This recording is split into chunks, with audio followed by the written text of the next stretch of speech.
We begin this Sunday morning with President Trump preparing to take action against Russia this week for their continued attack on Ukraine and Ukrainian citizens. On Capitol Hill, Congress is preparing to pass bipartisan legislation that would place sanctions on Russia, as well as a 500% tariff on any country that imports energy from Russia. Meanwhile, the president making good on his promises to extend the tax cuts, bolster immigration enforcement, and defense spending, signing into law the one big beautiful bill on America's 249th birthday, July 4th. Now, Republicans are seeking to do another mega bill by the end of the year.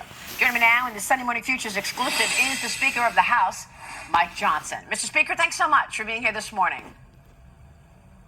Hey, Maria, good morning. Always a pleasure to be with you. Let me start with Russia, because I know there's a lot of support in the Senate for this. 80 senators or plus have supported potential sanctions on Russia and its energy.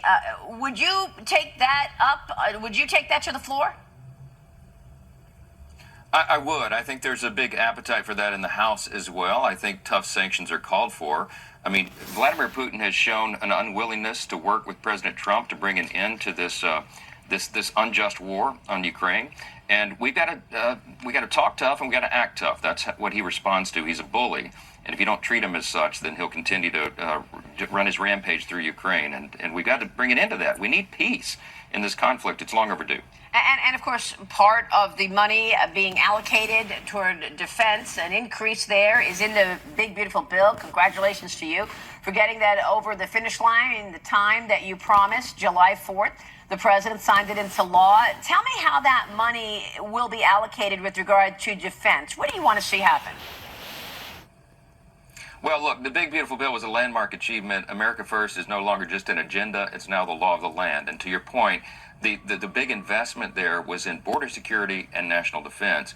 The bill did a lot of things, but this is really important. So this money will go to help us ensure the policy of peace through strength. We have to invest appropriately and smartly in our military industrial base right now. It's a dangerous world where our adversaries are China, Russia, Iran, North Korea.